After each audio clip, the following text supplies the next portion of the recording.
आजकल रेप के होने को लेकर घटनाओं की रिपोर्टिंग काफी ज्यादा बढ़ गई है। पुराने दोस्ती के संबंध जैसे ही ब्रेकअप की अवस्था में पहुंचते हैं, उनमें से अनेक केसेस की रिपोर्टिंग रेप के रूप में कर दी जाती है। ये जो संबंध हैं, ये फोर्स्ड रिलेशंस हैं या कंसेंसुअल रिलेशंस हैं, इसका अंतर महिला के शरीर पर मिलने वाली चोटों की प्रकृति के रूप में देखने को हमें प्राप्त हो जाता है। इसलिए डिफेंस काउंसिल के लिए यह जानना जरूरी है कि विक्टिम की एमएलसी कैसे तैयार होती है, उसके अंदर किन किन बातों को अवश्य ही नोट किया जाना चाहिए। आपको अपने आरोपी की अपनी एमएलसी पर भी ध्यान देना चाहिए और ये देखना चाहिए कि इसमें क्या गलतियां की गई हैं और इन गलतियों को लेकर अब आप कैसे प्रोसिक्यूटर्स को, डॉक्टर को और पुलिस आईओ को काउंटर करने वाले हैं।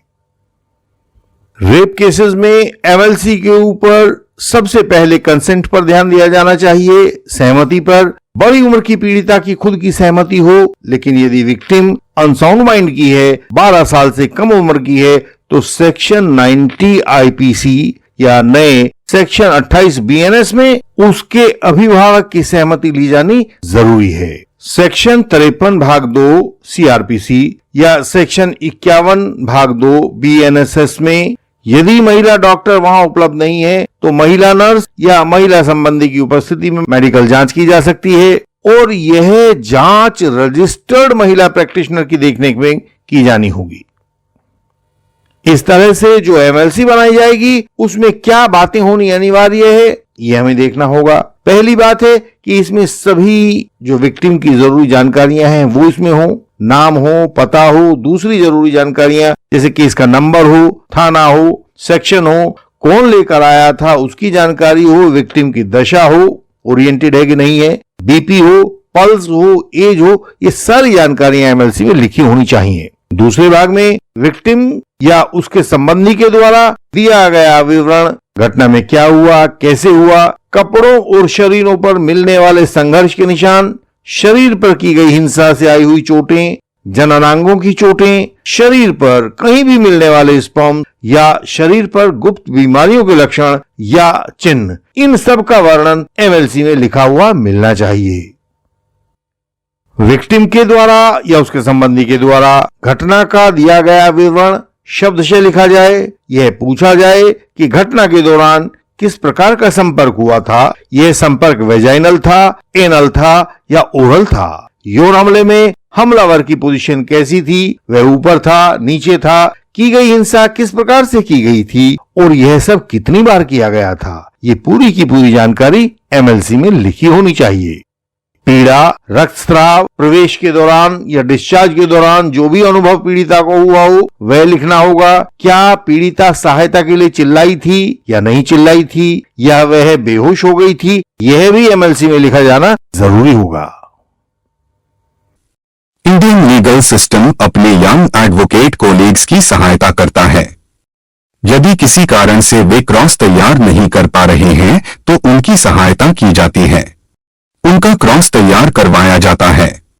क्रॉस करने के दौरान किन महत्वपूर्ण बिंदुओं पर निगाह रखें और कैसे रखें, उन एडवोकेट्स को यह सिखाया जाता है।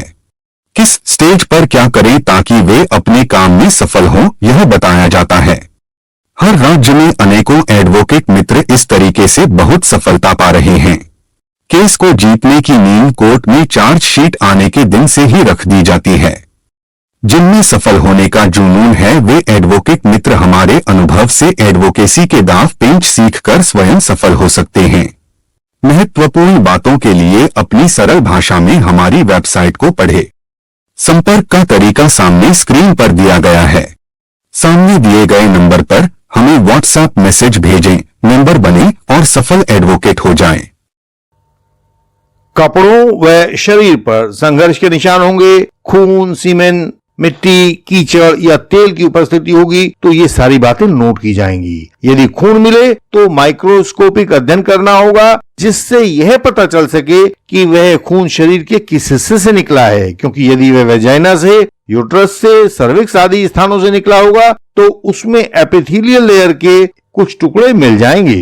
हाथों, बाहों, चेहरे, कानों, होठों, खोपड़ी, गर्दन, ब्रेस्ट, पेडू जो नाभि के नीचे का हिस्सा होता है, जंघाओं, पैरों, नितंबों पर मिलने वाले रगड़ के निशान, नील के निशान, खरोंच के निशान, कट्स जिनको हम लेसरेशन कहते हैं, उनके निशान, इन सब को देखकर एमएलसी में लिखा जाना होगा। टखनों, कलाइयों, गर्दन पर बांधे जाने के निशान मिले हैं कि नहीं मिले हैं, नाखूनों के द्वारा काटे जाने के निशान मिले हैं कि नहीं मिले हैं, खुद को चोट मारे के निशान मिले हैं कि नहीं मिले हैं, ये सारी की सारी बातें भी एमएलसी में होनी चाहिए।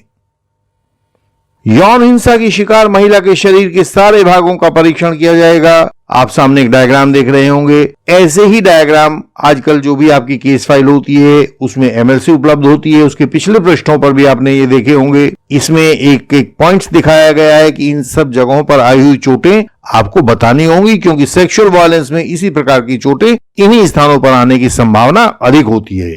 हमलावर जब भी यौन हिंसा करते हैं, महिला के ऊपरी होठों के अंदर की तरफ दांत से काटते हैं, जीभ से चूसने की कोशिश करते हैं, तो वहां पर आपको देखना होगा कि यहाँ चोटों के निशान हैं या नहीं हैं। यदि हैं तो उनकी पूरी डिटेल्स आपको देनी होगी। यौन हमला यदि किसी कठोर सतह पर किया गया होगा, पथरीली जगह पर किया गया होगा, कंक्रीट के फर्श पर किया गया होगा, काली डामर सड़क पर किया गया होगा, तो कमर में भी चोट हो सकती है और वहां की जांच भी आपको एमएलसी में लिखनी होगी।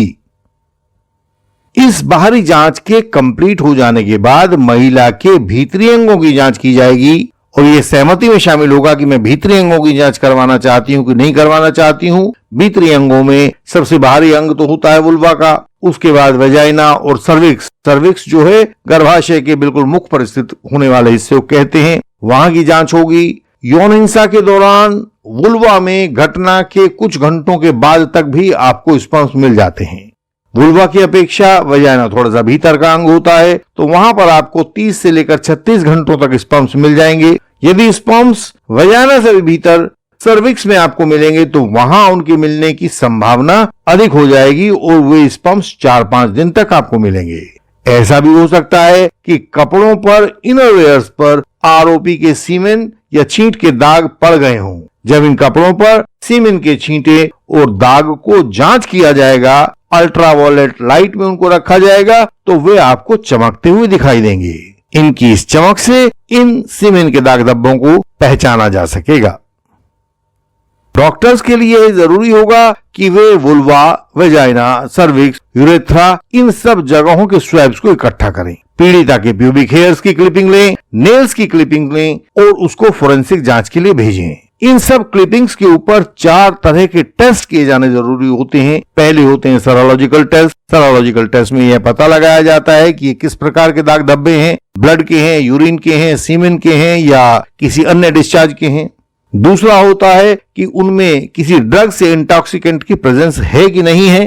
कहीं ऐसा तो नहीं कि पीड़िता को पहले बेहोश करके तब उसके साथ ये कृत्य किया गया हो। तीसरा होता है कि उसके डीएनए प्रोफाइलिंग की जाएगी, उसके सभी एलील्स वगैरह की जांच और पहचान की जाएगी।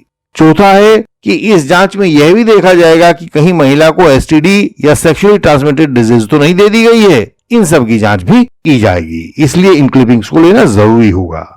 इन सब टेस्ट की रिपोर्ट ट्रायल कोर्ट के सामने भेजी जाती है और यह थ्रू पुलिस आईओ होती है। यदि यौन हिंसा में महिला की मृत्यु हो जाए तब इन स्वैब्स को इकट्ठा करना कठिन होता है, क्योंकि ये सभी नमूने कुछ ही घंटों में सड़ जाएंगे।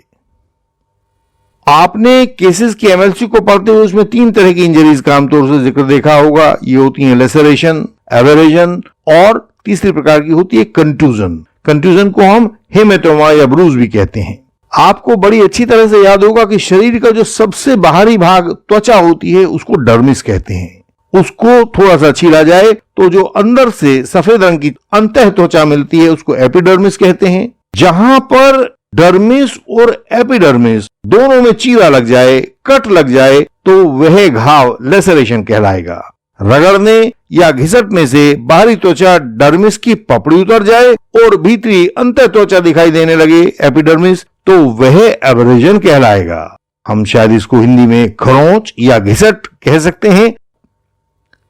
जब किसी भारी प्रहार से बाह्य त्वचा को मारा जाएगा और इसमें ऐसा होगा कि बाहरी त्वचा डर्मिस फटेगी तो नहीं, लेकिन अंतः त्वचा एपिडर्मिस की रक्त नलिकाएं टूट फूट जाएंगी। और उसके अंदर से जो रक्त नलिकाएं टूटने से खून निकलेगा वह डर्मिस के नीचे इकट्ठा हो जाएगा, जो पहले लाल रंग का होगा और फिर पुराना पड़ते हुए नीला हो जाएगा।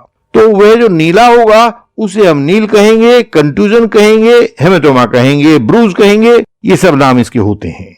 रेप पीड़िताओं के शरीर पर ब्रूजेस प्राय मिलते हैं, जबकि छोटी उम्र की बालिकाओं के साथ यौन हिंसा होने पर लेसरेशन व एब्रेजन अधिक मिलते हैं। उनके छोटे अंगों के साथ हिंसा करने पर वे फट जाते हैं, जिससे पीड़ित बालक को पीड़ा व कष्ट होता है। यदि कोई मैकेनिकल औजार जैसे लाठी, सरिया आदि का इस्तेमाल किया जाएगा जननांगों में, तो वहां भी लेसरेशन और एब्रेजन अधिक मिलेंगे।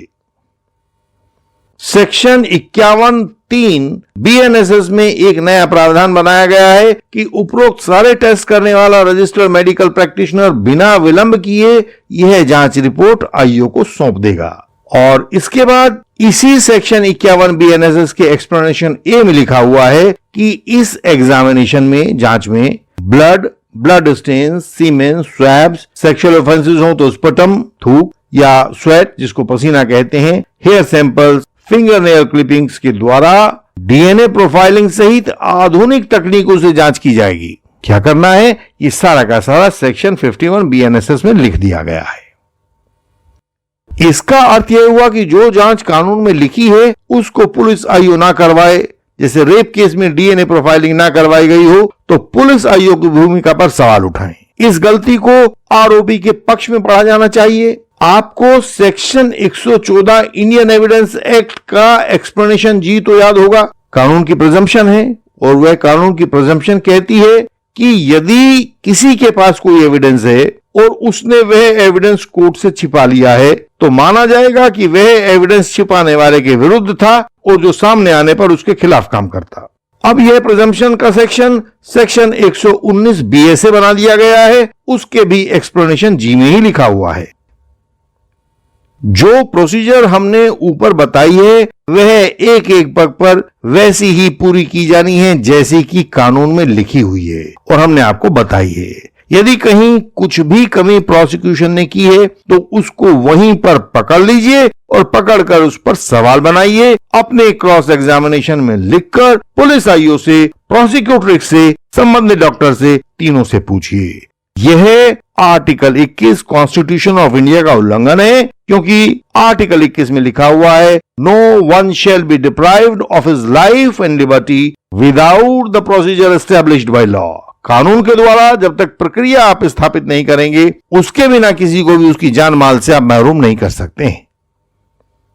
तो प्रोसीजर एस्टैब्लिश्ड बाय लॉ क्या है वो हमने आपको बता दिया है, इसको आपको रट लेना है। अपने केस में इसकी तुलना कीजिए, अपने क्लाइंट के केस में इसकी तुलना कीजिए। जहां प्रोसीजर का पालन ना हो वहीं पर पुलिस प्रोसिक्यूशन को पकड़ लीजिए, उनसे क्रॉस के दौरान सवाल पूछिए। सवालों के जवाब सही नहीं होंगे क्योंकि वे तो पहले ही चूक कर चुके हैं। चूक करके तभी तो यह आपको मिला ना सामने। नतीजा यह होगा कि इस प्रोसिक्यूशन की चूक से आपको आरोपी को बरी करवाने में बहुत आसानी हो जाएगी। यदि आप भोलेपन से, गलती से, झूठे आरोप से किसी कोर्ट केस में फंस गए हैं तो हमारी संस्था इंडियन लीगल सिस्टम का सपोर्ट सिस्टम आपको बचाने के लिए आगे आएगा, आपको सही कानून की राह दिखाएगा। जितने झूठे गवाह होंगे उनको अपने कानूनी औजारों की सहायता से क्रॉस करके आपको उन झूठे गवाहों से मुक्ति दिलवाएगा। पूरे भारत में जहां कहीं भी आप हैं, हमारी सहायता वहीं आप तक पहुंचेगी। हम पहुंचाएंगे। हमें बताएं कि आप कहां फंसे हुए हैं। हमारी वेबसाइट है indianlegalsystem.org। इस पर सारी जानकारी आपकी सरल भाषा में दी गई है। इसको पढ़कर फर्जी केसेस से बचने की बातें सीखें। इस वीडियो को लाइक करें, शेयर करें और सब्सक्राइब करें। बेल आइकन को प्रेस करें ताकि नई वीडियो आपसे मिस ना हो जाए। इन वीडियोज को दूसरों तक फैलाएं ताकि कोई झूठे केस की आग में न झुलसे। हम आपसे आगे भी नई वीडियोस में ऐसे ही मिलते रहेंगे। अगली वीडियोस में मिलने तक प्रणाम।